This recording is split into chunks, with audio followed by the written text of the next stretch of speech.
మేము మొన్ననే చెప్పినాం వారిని బీసీ ద్రోహిగా మేము ప్రకటించినాం.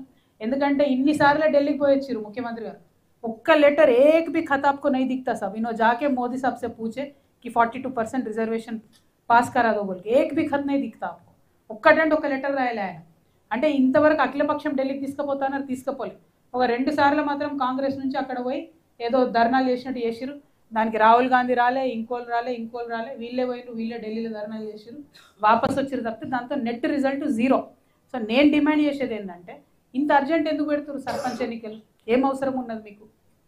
జయలలిత గారు తమిళనాడులో 9 ఏళ్ళు ఆపిన ఎన్నికలు, ఆపితే అక్కడ రిజర్వేషన్ వచ్చింది బీసీలో, ఆడ బీసీలోకి వచ్చింది, ఎంబీసీలోకి వచ్చింది. మరి వాళ్ళ మన దగ్గర ఉవ్వెత్తున ఉద్యమం సాగుతున్నది, అందరు మొత్తుకుంటున్నారు, మాకు కావాలని కోరుతున్నప్పుడు వీళ్ళకంతా హడావుడేముంది? పోనీ కేంద్రం నుంచి నిధులు రావంటే మీరు ఏదైనా అండర్స్టాండింగ్ చేసుకోవచ్చు కదా. పంచాయత్ సెక్రటరీలు ఉన్నారు కదా, మినిస్టర్లు ఉన్నారు కదా, ఇక్కడ గ్రామీణ వెల్ఫేర్ శాఖ ఉంది, అక్కడ గ్రామీణ వెల్ఫేర్ శాఖ ఉంది, ఎందుకు ఆగుతాయి నిధుల ఫ్లో?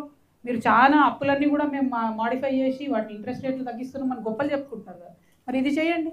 ఎందుకు చేయరు? అంటే మీ మైండ్లో, మీ మనసులో బీసీలకు న్యాయం చేయాలని ఉద్దేశమే లేదు ఈ కాంగ్రెస్ పార్టీ. ఉంటే ఇంత తొందర కూడా ఎన్నికలు పెట్టరు. ఓకే ఠీకే, 42% కాంగ్రెస్ పార్టీ ఇస్తా అంటుంది. ఇవాళ కాంగ్రెస్ పార్టీ ఒక దగ్గర బీసీ బిడ్డకి ఇస్తే బీఆర్ఎస్ ఆ ఊర్లో బీసీకి ఇస్తుందని గ్యారంటీ ఉందా? బీజేపీ ఆ ఊర్లో బీసీకి ఇస్తుందని గ్యారంటీ ఉందా? సో అంటే ఏందన్నట్టు, వీళ్ళు ఇచ్చినట్టు చేయాలి, ఓడగొట్టినట్టు చేయాలి. కాంగ్రెస్ పార్టీకి అది ముందు నుండి ఉన్న అలవాటే. ఏం చేసిండ్రు? పోయిన ఎన్నికల బీసీ డిక్లరేషన్ ఇక్కడ చేసిర్రు, కానీ జిల్లా మొత్తంలో ఒక బీసీకి ఇవ్వలే. మొత్తం రాష్ట్రంలో ఒక పద్మశాలికి ఇస్తే ఎక్కడ ఇచ్చారు? చార్మినార్ కాడ ఇచ్చారు, పత్తర్గట్టి అదేదో కాన్స్టిట్యున్సీలో, యాకత్పుర కాన్స్టిట్యున్సీలో. ఆడ బ్రహ్మదేవుడు కూడా గెలవడు ఆడ ఎంఐఎం మీద, ఆడ తీసుకుపోయి పద్మశాలిలకు ఇచ్చిండ్రు, ఆయన ఓడగొట్టేసి. అంటే ప్రాబ్లం ఏంది అని అంటే, ఎక్కడైతే ఓడగొట్టాలో అక్కడ ఇచ్చినట్టు చేస్తారు అన్నట్టు, కానీ లాభం రాకుండా చేస్తారు. సో ఇవాళ నిజంగా కూడా పోనీ మీరు 42% ఏ ఊర్లలో ఇస్తారో అన్ని పార్టీలు చెప్పండి, అన్ని పార్టీలు మేము అదే ఊర్లో బీసీలకు ఇస్తామని చెప్పండి. సాధ్యమవుతుందా? కాదు కదా. కానప్పుడు ఎందుకు మోసం చేయాలి? ఇందులో అందరికన్నా పెద్ద ద్రోహి బీజేపీ పార్టీ, వాళ్ళని కూడా మేము నిలదీస్తాం. రెండవ ద్రోహి కాంగ్రెస్ పార్టీ, వాళ్ళని కూడా ఖచ్చితంగా మేము నిలదీస్తాం. Thank you. జై తెలంగాణ. ఫీ రియంబర్స్మెంట్ గురించి చాలా కొట్లాడినాం బ్రదర్, మీరు కూడా చూసారు. కౌన్సిల్లో కూడా బలంగా వాదనలు వినిపిస్తే ఆనాడు ముఖ్యమంత్రి గారు దిగొచ్చి మేము పాతది కొత్తది అన్నీ కలిపి ఎవ్రీ మంత్ ఇన్స్టాల్మెంట్స్ క్లారిటీగా ఇస్తామని చెప్పిన తర్వాత ఇవ్వకపోతే కాలేజీ యాజమాన్యాలు మళ్ళీ వాళ్ళు ధర్నా చేస్తామన్నారు. అంటే మొన్న 300-600 కోట్లు ఇచ్చినట్టున్నారు. కానీ ఆ పాలసీ వల్ల నేను నిజంగా బాధతో చెప్తున్నాను, ఇలా పాలిటిక్స్ ఏం లేదు, హెవీగా లాస్ అయ్యేది ఆడపిల్ల. ఫీ రియంబర్స్మెంట్ ఫెయిల్ అయితే హెవీగా లాస్ అయ్యేది ఆడపిల్ల.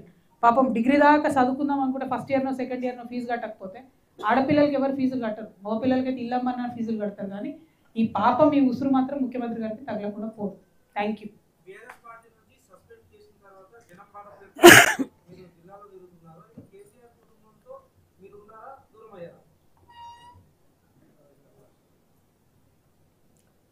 అంటే నన్ను కుటుంబం నుండి దూరం చేసినామని చెప్పి, దూరం చేయాలని చెప్పి చేసినటువంటి కుట్రలో భాగంగానే నన్ను బీఆర్ఎస్ పార్టీ నుండి సస్పెండ్ చేయడం జరిగింది.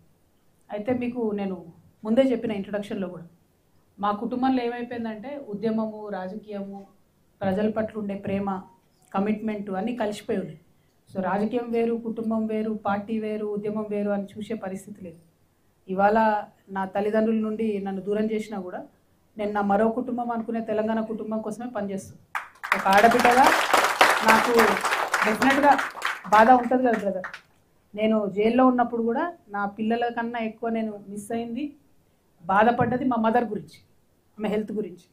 ఇప్పుడు మదర్ ఫాదర్ నుంచి నన్ను దూరం చేసి కొంతమంది శునకానందం పొందుతుండొచ్చు, కాకపోతే నాకు ఇంకో పెద్ద కుటుంబం ఉన్నది.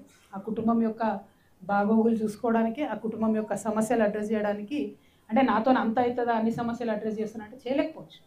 కానీ నేను అడుగుతా, బరాబర్ అడుగుతా, అడిగే కాడికి అడుగుతా, వీలైన కాడికి ఈ సమస్యలు సాల్వ్ చేయడానికి నా వంతు ప్రయత్నం నేను చేస్తాను. సో మరో కుటుంబాన్ని నేను తెలంగాణలో వెతుక్కుంటున్నా. మీరందరూ ఇంత పెద్ద కుటుంబం ఉన్నారు, టెన్షన్ పడేదేం లేదు, బాధ ఖచ్చితంగా అవుతుంది, కానీ అంతకన్నా ఎక్కువ ధైర్యంతో ముందుకెళ్దామని డిసైడ్ చేస్తాను. Thank you.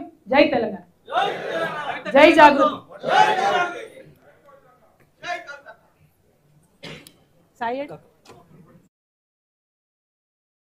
ప్రెస్ మిత్రులందరికీ మళ్ళీ ధన్యవాదాలు. మా జాగృతి కామారెడ్డి శాఖ తరఫున కొంచెం క్షమాపణలు, కరెక్ట్గా అరేంజ్మెంట్ చేయాలి. టిఫిన్ తిన్నారా అని అందరూ? తిన్నారా? చేయలే ఇంకా? అరేంజ్మెంట్ చేసిరా? చెప్పండి.